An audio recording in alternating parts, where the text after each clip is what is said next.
बिस्मिल्लाहिर्रहमानिर्रहीम। अस्सलाम वालेकुम मौलाना। मेरा नाम मेहदी हुसैन है और मैं आंध्र प्रदेश विशाखापट्टनम से हूँ। मेरा ये सवाल है कि गाली देने का क्या हुक्म है और इस बुरे अमल से बचने के लिए क्या करना है। आपका सवाल मुस्तनद और मुस्तदल जवाब।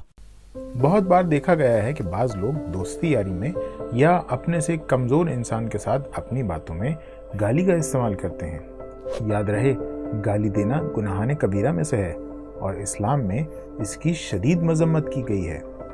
गाली किसे कहते हैं? आयतुल्लाह खामेनी हफ़िज़हुल्लाह फरमाते हैं, किसी भी शख्स को बुरे काम की निस्बत देना जिसके ज़रिए से उसकी तौहीन हो, इसी तरह से उन नामों या सिफ़ात से बुलाना जिसे समाज में तौहीन समझा जाता है, ये भी गाली है।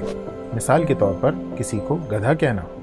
इसी तरह से कुरान मजीद में सूरह अनआम की आयत नंबर 108 में परवरदिगार आलम इरशाद फरमाता है, और ख़बरदार तुम लोग उन बुतों को बुरा भला न कहो खुदा के अलावा जिन्हें ये मुशरिकीन पुकारते हैं, कि इस तरह ये दुश्मनी में बगैर समझे बूझे खुदा को बुरा भला कहेंगे। इस आयत में अल्लाह ने सब का लफ्ज़ इस्तेमाल किया है जिसके माना गाली देना है।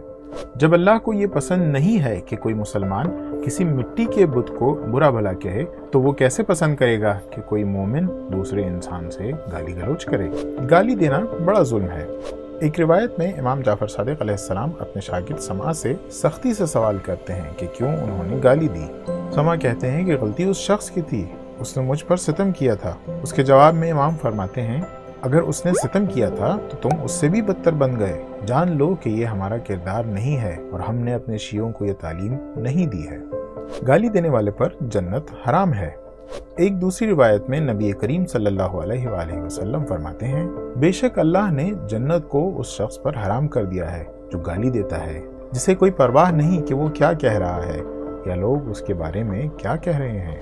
गाली देने वाला इमाम से दूर हो जाता है। रिवायत में जिक्र है कि एक मरतबा इमाम सादिक अलैहिस्सलाम अपने एक सहाबी के साथ, जो हमेशा आपके साथ होते थे, बाजार में थे। इतने में इमाम के सहाबी ने अपने गुलाम को जो पीछे आ रहा था आवाज़ दी, लेकिन गुलाम मौजूद नहीं था। कुछ देर बाद फिर पलट कर देखा, तब भी गुलाम मौजूद नहीं था। तीसरी बार जब उन्होंने पलट कर देखा तो गुलाम मौजूद था। इमाम के उस हमराह ने गुस्से में गुलाम की माँ की तरफ बुरे काम की निस्बत देते हुए गाली दी। जैसे ही इमाम उसे गाली देते हुए सुनते हैं, अपनी पेशानी पर हाथ मारकर फरमाते हैं, सुभान अल्लाह, उसकी माँ को गाली दे रहे हो, बुरे काम की निस्बत दे रहे हो। मैं तो ये सोचता था कि तुम मुत्तकी और परहेजगार इंसान हो, लेकिन अब मालूम हुआ कि तुम में तकवा नहीं पाया जाता। वो शख्स कहता है, फर्जंद रसूल, इस गुलाम और उसकी माँ का ताल्लुक सिंध से है और उसकी माँ मुसलमान भी नहीं है। इसके जवाब में इमाम फरमाते हैं, उसकी माँ अगर मुसलमान नहीं है तो क्या हुआ? शादी के हवाले से हर कौम का कानून अलग अलग होता है, और अगर वो अपने कानून के मुताबिक अमल करते हैं तो उनका ये अमल सही है। उसके बाद इमाम उस शख्स से फरमाते हैं, मुझसे दूर हो जाओ, और उसके बाद किसी ने दोबारा उस शख्स को इमाम के साथ नहीं देखा। गाली देने के नुकसानात। गाली देना दुनिया में भी नुकसान का सबब है और आखिरत में भी। गाली देने के दुनिया में नुकसानात। 1. दूसरों को गाली देने के लिए उभारना। इस सिलसिले में उस्ताद मुर्तज़ा मुतहरी रहमतुल्लाह अलैह फरमाते हैं, एक शख्स किसी को गाली देता है, ये गाली देना सबब बनता है कि सामने वाला भी पलटकर उसे गाली दे। ऐसे में पहले गाली देने वाला शख्स 2 गुनाह का मुर्तकिब हुआ है। एक तो खुद गाली देने का गुनाह और दूसरा किसी दूसरे को गाली देने के लिए भड़काने का गुनाह। 2. दुश्मन बनना। गाली गलौज करने वाला शख्स दूसरों के दिलों में नफरत के बीज बोता है। ऐसा इंसान दोस्त बनाने के बजाय अपने दुश्मनों की तादाद में इजाफा करता है। इसी सिलसिले में नबी करीम सल्लल्लाहु अलैहि वसल्लम फरमाते हैं, लोगों को गाली न दो, क्योंकि इस तरह से तुम उनकी दुश्मनी को खरीदोगे। 3. गाली देने से रिस्क की बरकत खत्म हो जाती है। इमाम मोहम्मद बाक़िर अलैहिस्सलाम फरमाते हैं, जो अपने मुसलमान भाई को गाली दे, अल्लाह उसके रिस्क से बरकत उठा लेगा, उसे उसी हाल पर छोड़ देगा और उसकी इकोनॉमिक हालत को बर्बाद कर देगा। 4. गाली देने वाला फिस्क की मंजिल पर पहुंच जाता है। इस हवाले से नबी करीम सल्लल्लाहु अलैहि वसल्लम फरमाते हैं, मोमिन को गाली देना फिस्क है। 5. गाली देने वाले की दुआ कबूल नहीं होती। इमाम जाफर सादिक अलैहिस्सलाम फरमाते हैं कि बनी इसराइल का एक शख्स 3 साल से परवरदिगार से औलाद की दुआ मांग रहा था, मगर अल्लाह ने उसकी दुआ को कबूल नहीं किया, क्योंकि वो ज़बान से लोगों को अजियत पहुंचाता था और गाली देता था। जब उसने अपनी इस आदत को छोड़ दिया तो अल्लाह ने उसकी दुआ को कबूल कर लिया। अब आइए देखते हैं गाली देने के आखिरत में क्या नुकसानात हैं। 1. جنت سے محرومی۔ نبی کریم کی حدیث کے مطابق پروردگار نے گالی دینے والے شخص پر جنت کو حرام کر دیا ہے۔ لہٰذا اگر انسان لاکھ نیک اعمال انجام دے لیکن وہ اپنی اس عادت کو نہ بدلے تو یہ ایسا ہے کہ کوئی محنت و مشقت سے اپنے لیے باغ تیار کرے پھر ایک چنگاری کے ذریعے اس میں آگ لگا دے۔ تو جہنم میں ٹھکانہ، گالی دینے والے انسان کا ٹھکانہ جہنم ہے۔ اسی سلسلے میں امام جعفر صادق علیہ السلام فرماتے ہیں گالی دینا ظلم ہے اور ظالم کا ٹھکانہ جہنم ہے۔ اچھا مولانا، اب یہ بتائیں کہ انسان گالی دیتا ہی کیوں ہے؟ گالی دینے کے 4 مین ریزنز ہو سکتے ہیں۔ پہلا ریزن غصہ۔ زیادہ تر انسان اس وقت گالی دیتا ہے جب وہ غصے کی حالت میں ہو۔ ایسی صورت میں اس کے سوچنے سمجھنے کی صلاحیت ختم ہو جاتی ہے۔ اسی حوالے سے امام علی علیہ السلام فرماتے ہیں غصہ کرنے سے بچو کیونکہ اس کی ابتدا دیوانگی اور اس کی انتہا پشیمانی ہے۔ گالی دینے کی دوسری وجہ مذاق کرنا ہے۔ کبھی کبھی انسان دوستوں کے ساتھ ہنسی مذاق میں گالی گلوچ کرنے لگتا ہے، حالانکہ وہ جو گالی دے رہا ہے اس کے معنی کی طرف اس کی توجہ نہیں ہوتی۔ اسلام نے ہنسی مذاق کرنے سے روکا نہیں ہے، لیکن ہنسی مذاق کے لیے ایک ریڈ لائن مشخص کی ہے۔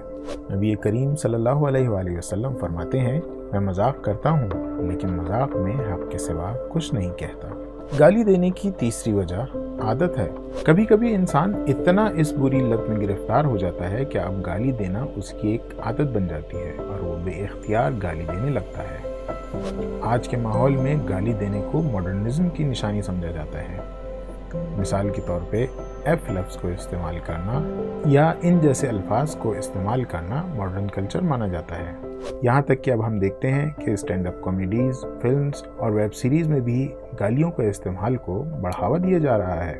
ہم پہلے یہ دیکھتے تھے کہ لڑکیاں گالی نہیں دیتی تھیں، لیکن موویز اور سیریلز کے ذریعے سے ان میں بھی اس بیماری کو پھیلایا جا رہا ہے۔ یاد رہے گالی گالی ہے، چاہے وہ ہندی میں دی جائے یا کسی اور زبان میں۔ چلیں مولانا، مان لیتے ہیں کہ گالی نہیں دینا چاہیے، لیکن اگر کوئی ہمیں گالی دے یا گالی ہم سنیں تو ہم تو اس سامنے والے کی ایسی تیسی کرنے پر یقین رکھتے ہیں، گاندھی گیری نہیں کرتے۔ ارے نہیں رکیں۔ گالی گلوچ جیسی بری عادت سے بچنے کے لیے علماء نے کچھ سٹیپس بتائے ہیں۔ کسی سے اس بری عادت کو چھڑوانے کے لیے آپ ان سٹیپس کو فالو کر سکتے ہیں۔ پہلا سٹیپ، اپنی محبوبیت کو برقرار رکھیں۔ یقین رکھیں کہ گالی دے کر کوئی بھی شخص کسی کی نظر میں محبوب نہیں بن سکتا، بلکہ شریف اور عزت دار افراد کی نظروں میں گر جائے گا۔ یاد رہے گالی دینا بہادری کی علامت بھی نہیں ہے۔ ہم بی بی فاطمہ الزہرا سلام اللہ علیہا سے محبت کا دعویٰ کرتے ہیں، لیکن اگر ہم ابیوزنگ لینگویج کا استعمال کریں گے تو کیا ہماری محبت سچی ہے؟ کیا ہم حقیقی معنی میں ان کے پیروکار ہیں؟ 2، اپنی غفلت کو ختم کریں۔ گالی دینا گناہ کبیرہ ہے اور انسان اس وقت گناہ انجام دیتا ہے جب اپنے نفس کی منزلت سے وہ غافل ہو جاتا ہے۔ اس کے لیے ضروری ہے کہ وہ ہر لمحہ خدا کی یاد میں رہے، جیسے زیادہ سے زیادہ ذکر پڑھیں، اچھے دوستوں کی صحبت اختیار کریں، گالی دینے والے دوستوں سے دوری کریں، اور اگر کسی سبب خدا نخواستہ گالی نکل بھی جائے تو فوراً خدا سے اور اس شخص سے جسے گالی دی ہے اس سے معافی مانگیں۔ یہ چیز سبب ہوگی کہ اگلی دفعہ کسی کو گالی دینے سے پہلے آپ سوچیں گے کہ آپ کو اس سے معافی مانگنا پڑے گی۔ اور موت کو یاد رکھیے، دنیا نیک سیرت افراد کو یاد رکھتی ہے، بری سیرت والے سے ہر کوئی جان چھڑاتا ہے۔ نمبر 3، خود کو سزا دیں یا پنش کریں۔ جب بھی آپ کے منہ سے گالی نکل آئے تو اپنے آپ کو سزا دیجیے۔ یہ سزا پیسے کے حوالے سے بھی ہو سکتی ہے یا خود کو اپنی فیوریٹ چیز سے کچھ دیر کے لیے محروم کر دینا بھی ہو سکتا ہے۔ ہم دیکھتے ہیں کہ ایک زمانہ تھا جب مسلمانوں کو ان کی تہذیب اور کلچر کی وجہ سے پہچانا جاتا تھا، ان کی زبان اور گفتگو کے سلیقے کا ہر کوئی عاشق ہوتا تھا۔ لیکن آج مسلمان علم، اکنامی، ہائر ایجوکیشن اور بہت سارے میدانوں میں سب سے پیچھے ہیں۔ ایسی صورتحال میں اگر وہ اپنی اسلامی تہذیب کو بھی بھول جائیں گے تو یہ ایک بہت بڑا نقصان ہوگا۔ امید کرتے ہیں آپ کو یہ کلپ پسند آئی ہوگی۔ اپنا اور اپنے دوستوں کا اور اپنے رشتہ داروں کا سب کا خیال رکھیے گا۔ سبیل میڈیا کی ریسرچ ٹیم کی طرف سے شکریہ۔ خدا حافظ۔